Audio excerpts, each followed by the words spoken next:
All right, good morning. So my name is Christopher Chavez. I am the Director of Planning and Data Analytics. I will be conducting our hearing today. A few brief introductions. So I have Bridget Howard here supporting us on our public comment, and on the screen you should also see our sign language interpreter who will be interpreting for the course of this meeting. So I will be giving the presentation overviewing the proposed FY2026 MTW annual plan, after which we will hold the public comment part of this meeting. If you have any questions about the proposed plan or any time during this presentation, you can include them in the chat. We will do our best to address them today. You are also welcome to submit comments by email, fax, or regular mail. After this presentation, we will proceed to public comment. Next slide. The slide on the screen provides information on translation services available through the CHA. You can also find this information on our website at www.thecha.org. Next slide. So briefly, what is MTW? So MTW is a federal demonstration program for public housing authorities like CHA to test new ideas, design innovations, and programming at the local level. In particular, it provides funding and regulatory flexibility from public housing or voucher rules. What it does not do is provide us additional dollars. It does not eliminate other federal oversight, and it does not exempt us from local, state, or non-housing regulation. Next slide. In order to finalize our annual plan, a 30-day public comment period is required. After public comment, the plan will be submitted to CHA's Board of Commissioners for approval and then submitted to HUD for approval. As you can see, our plan is due 75 days before the new plan year. Next slide. So the public comment period began on Thursday, July 17th, and it will continue until Friday, August 22nd. Note that this year's public comment period is extended beyond the minimum 30 days in order to provide residents and the public more time for feedback. Documents are available online at www.thecha.org. These documents include the proposed annual plan, the public comment notice, and the executive summary of the plan. CHA has scheduled 3 public comment hearings to provide an overview of the plan to address questions, comments, or concerns of residents and other interested parties. Today is the last of these 3 hearings. A hearing was hosted in person at the FIC on Wednesday, July 30th, and we hosted our last live stream meeting on the 22nd of July. Recordings of these live streams will be available online for the duration of public comment. You can submit a comment at any time during this period by email, fax, or mail. Information is on the screen. At the end of this process, we will produce a comment grid, which is a list of all questions or comments received during public comment, along with CHA's responses. All comments received, regardless of how they were received, will be included in this comment grid. CHA staff will review and respond accordingly. Next slide. So submission of the annual plan is a requirement of participation in the MTW demonstration program. As mentioned, the MTW program, which provides us regulatory and financial flexibility to better serve our residents. The annual plan provides an overview of our proposed use of those flexibilities. We have to report to HUD how we will use the funding flexibility. If we are asking HUD for flexibility on regulation, we have to explain how and why. The content and format of this reporting is based on HUD's guidelines. Our annual plan is due to HUD in October, i.e., 75 days before the new plan year. There are 6 sections in the annual plan, and in this presentation, I will be providing a general overview of each of these sections. Next slide. So Section 1 is the introduction, which provides highlights of CHA's long and short-term goals and objectives within the MTW program. In the long term, CHA intends to use these flexibilities in 3 core areas. First is using our single fund or financial flexibility to improve residents' quality of life. This includes funding for our resident services programming. Secondly, to support CHA's revitalization and development strategy. This includes investment in mixed income developments at legacy CHA sites and use of the Rental Assistance Demonstration, or RAD program, and Project-Based Vouchers, or PBV program, to preserve, build, and expand housing options in Chicago. And finally, CHA is committed to using our flexibility to streamline our operations in a way that is beneficial or has minimum impact on residents. Next slide. For the next year or in the short term, CHA has 5 main areas of focus. This includes delivering more affordable housing units, 226 total units, of which 88 are for CHA. CHA will continue to support local housing programs that expand housing options, such as our home program, which includes the Choose to Own, or CTO, and down payment assistance, or DPA, options, along with support for the City of Chicago's flexible housing pool. Additional support for families at risk of experiencing homelessness include approximately 5,300 project and tenant-based vouchers. With the cut to emergency housing vouchers, CHA is also planning to absorb the roughly 1,100 vouchers to ensure those families do not lose their housing. CHA is also proposing 3 new activities: the non-elderly disabled waitlist referral pipeline, the streamlined inspection process for HCV program, and the utility allowance alignment activity. More information regarding these activities will be provided later in this presentation. Finally, CHA will continue to administer and monitor 20 previously approved activities with a focus on their long-term progress and outcomes. Next slide.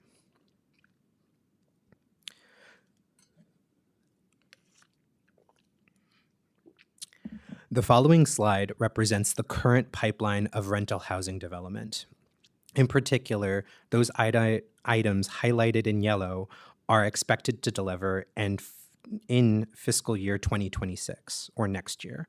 All others are expected to deliver in future years.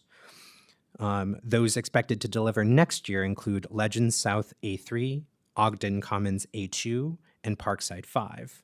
Supportive housing in future years is expected at 3959 North Lincoln, and future family development at locations such as Grace Manor, Humboldt Village, Lathrop 1C, LeClaire A North and South, and more. All the projected units are project-based voucher units, including RAD units. Next slide. Section 2 of the plan provides an overview of CHA's general operating information, such as unit delivery, portfolio and development updates, capital expenditures, leasing, and waitlists. CHA anticipates delivering 51 new units using Restore Rebuild, formerly known as Faircloth to RAD. This means that they are being developed as public housing, but when construction is complete, they will be immediately converted to RAD project-based vouchers. There is no loss of CHA units as a result of this transaction. Additionally, CHA anticipates a total of 126 new PBVs, including the 23 just mentioned at 5853 North Broadway.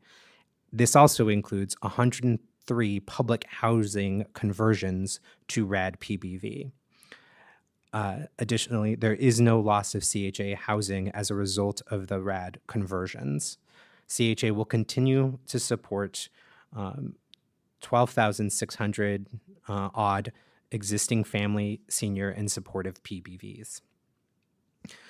CHA also plans to proceed with the disposition of developments in order to create rental and for sale mixed income development at various sites, including Oakwood Shores, Roosevelt Square, Legends South, Park Boulevard, Jackson Square, Lakefront Properties, and Cabrini Green.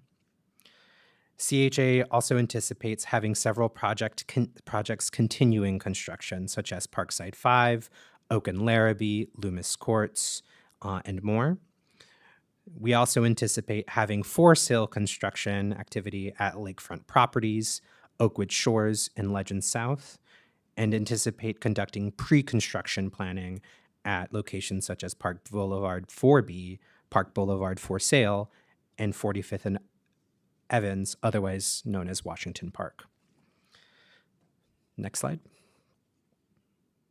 CHA will also invest up to $192 million in our existing property portfolio, as well as new construction and capital planning.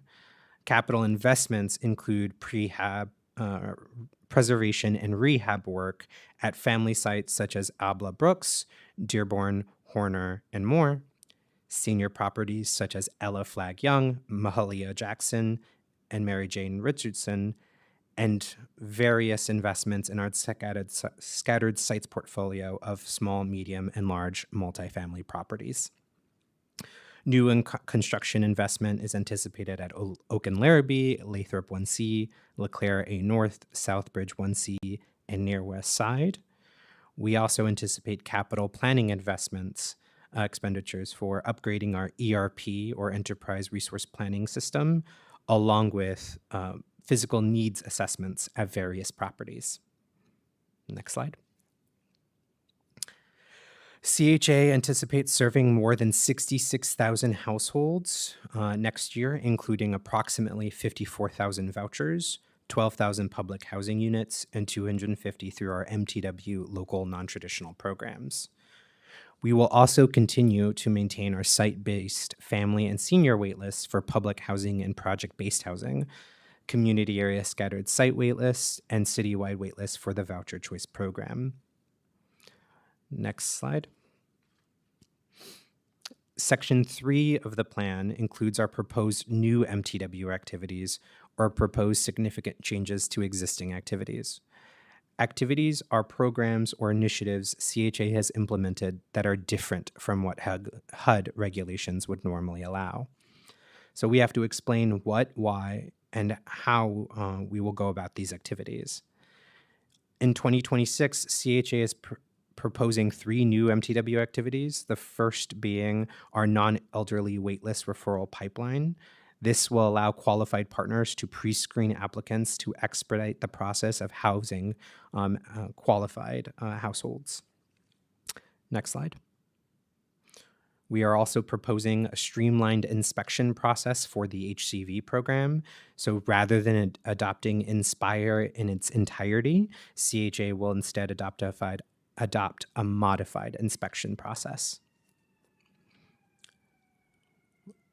Next slide. Finally, CHA proposes a utility allowance alignment activity, which will align utility allowances with biannual and triennial recertification schedules in public housing, such that utility allowances will be applied at tenants' regularly scheduled biannual or triennial re-exam unless the resident opts in to annual re-exams. Next slide. Section 4 of the plan describes MTW activities that HUD has approved in prior years. CHA continues to administer 26 activities, and they are intended to increase efficiency and cost savings, expand housing choice, and promote self-sufficiency for our residents. This section includes a description of each activity, details on approval and amendment, updates on the activity, and anticipated changes. When CHA submits its annual report to HUD after the completion of the plan year, we will report out on the outcomes of all of these activities. Next slide. Section 5 of the plan includes information on CHA's finances and our use of our single fund flexibility. CHA anticipates over $1 billion in revenue and over $1 billion in expenses in 2026.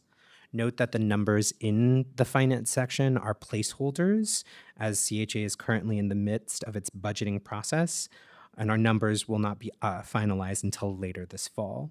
We will present updated and final numbers in our submission to the board and then HUD.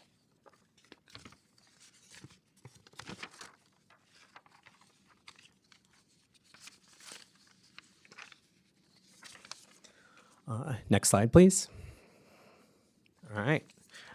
Finally, section 5 is the administrative plan of the section, which includes documents that will be submitted prior to board approval or submission to HUD. These include our certification of compliance, our lobbying disclosure, our public comment process grid that was mentioned before, along with CHA's responses and all comments we've received during this process. Finally, our board resolution. Next slide, please. So we will now proceed to the public comment part of this meeting. As we mentioned, our public comment period will extend through August 22nd. You can submit public comment right now during this live stream in the chat. You also can send an email at commentontheplan@thecha.org. You can also send regular mail, address listed on the PowerPoint presented, as well as fax. All right, so we will take 3 minutes or so to take any questions or in the chat before we conclude public comment on the annual plan. There are no questions in the chat. All right, since there are no questions in the chat, we will wait for 3 more minutes before we close this public comment.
Does OBB bill will affect CHA's policy too?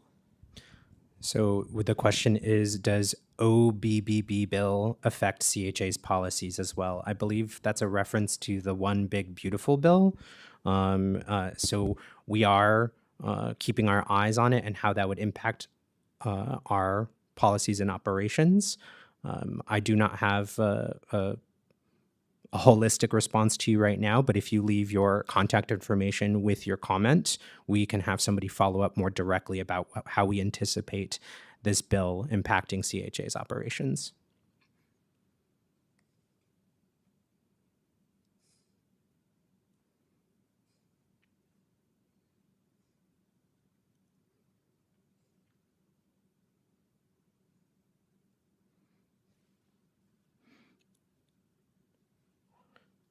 All right, we'll give it another 60 seconds and then we'll wrap up the annual plan public comment.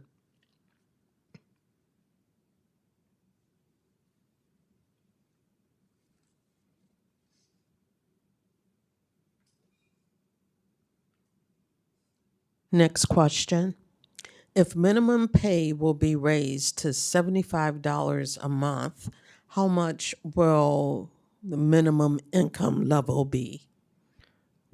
I'm not sure if, so I think the question is if minimum pay is raised, how much that will affect rent, I assume.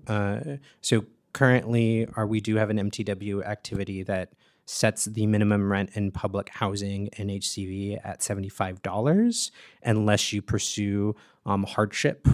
Those policies are articulated in the HCV admin plan and the ACOP for public housing.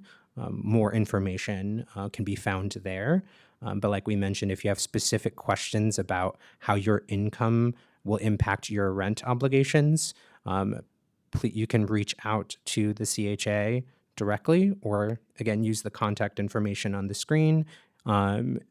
Comment on the plan at thecha.org, or leaves your name and email address, and somebody can reach out to you directly about your issue or concern.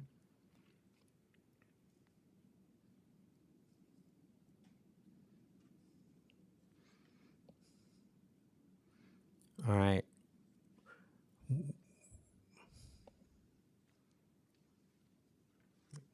All right. With that, we will conclude the annual plan part of public comment. We will take a short break in order to transition to the HCV admin plan public comment presentation.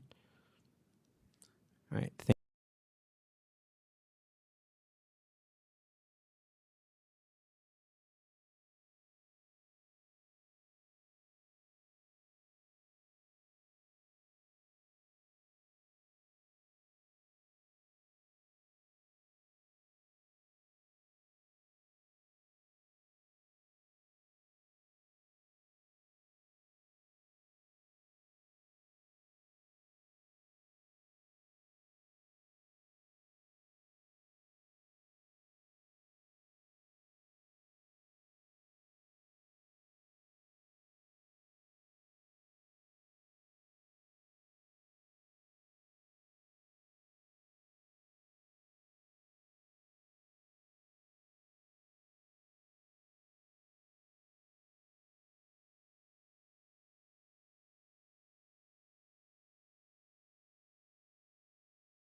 Good morning, and welcome to the first of two public comment hearings regarding proposed changes to the FY 2025 Administrative Plan. My name is Margaret Jones, and I'm the Director of Resident and Public Engagement, and I will be moderating this hearing. Next slide, please. I would like to begin by calling your attention to the slide on the screen, which provides information on translation services provided by CHA. This information is also available on CHA's website at www.thecha.org. We also have a sign interpreter. The public comment period began on July 28th and ends August 26th. The purpose of the public comment process and public comment hearings is to provide an overview of the proposed changes to the admin plan and to offer residents, members of the public, and other interested parties the opportunity to submit comments and questions before the document is submitted to the Board of Commissioners for approval and then submitted to HUD. Next slide, please. Comments and questions regarding the changes to the admin plan can be submitted via email to commentontheplan@thecha.org, regular mail, fax, or during the public comment process. To encourage participation in this process, we are providing a variety of information on CHA's website at www.thecha.org. This includes the resident notice with details on how and where to submit the comments, the full admin plan, and summaries of the proposed changes. All of this information can be accessed through the button on CHA's homepage. At this time, I'm going to ask Stephen Field, Manager, Housing Choice Voucher Policy and Accountability, to provide an overview of the changes to the admin plan. Following this presentation, we will address any questions or comments regarding the admin plan that have been submitted in the chat. If you have any questions or comments about a different topic, such as an issue regarding your unit or voucher, we will record the question and have the CHA follow up with you at a later time. I will now turn the microphone over to Stephen to begin the overview. Next slide, please.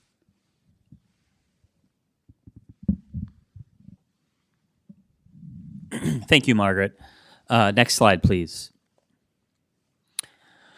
So the change that CHA is proposing to make in this administrative plan is in regards to the Emergency Housing Voucher Program. I'm just going to give a brief background information of that program so the change will make more sense.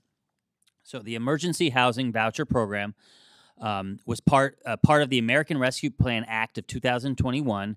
HUD allocated approximately 1,100 emergency housing vouchers to the Chicago Housing Authority. HUD mandated that the Chicago Continuum of Care provide referrals to families that met one of the following criteria: homeless, at risk of homeless, fleeing or attempting to flee domestic violence, dating violence, sexual assault, stalking, or trafficking, or recently homeless. Next slide, please. HUD initially issued the vouchers with funding to go through 2030. However, recently HUD is now determined that public housing agencies' funding will end in 2026. HUD is also recommending that PHAs transition emergency housing voucher recipients to traditional tenant-based vouchers. Next slide, please. So the proposed change that CHA is making, we're adding language that allows CHA to transition emergency housing voucher recipients to housing choice vouchers as required by HUD's recent notice to PHA directors. I do want to reiterate that without this change, emergency housing voucher families would be losing their vouchers and their housing assistance. Next slide, please. I'll pass it back to Margaret to conclude the presentation.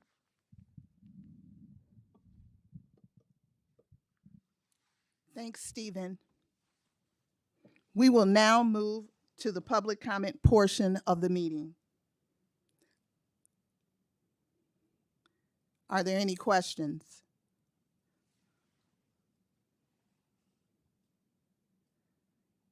There are no questions in the chat, but let's give it 3 minutes.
As we have not received any questions in the chat, I'm going to adjourn this public comment hearing.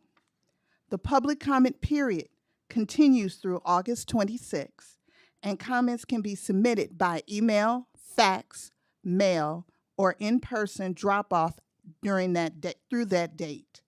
There is also an in-person hearing scheduled for Wednesday, August 13th, 2025 at 6 p.m. at the Charles Hayes Family Investment Center, also known as the FIC, located at 4859 South Wabash. Thank you.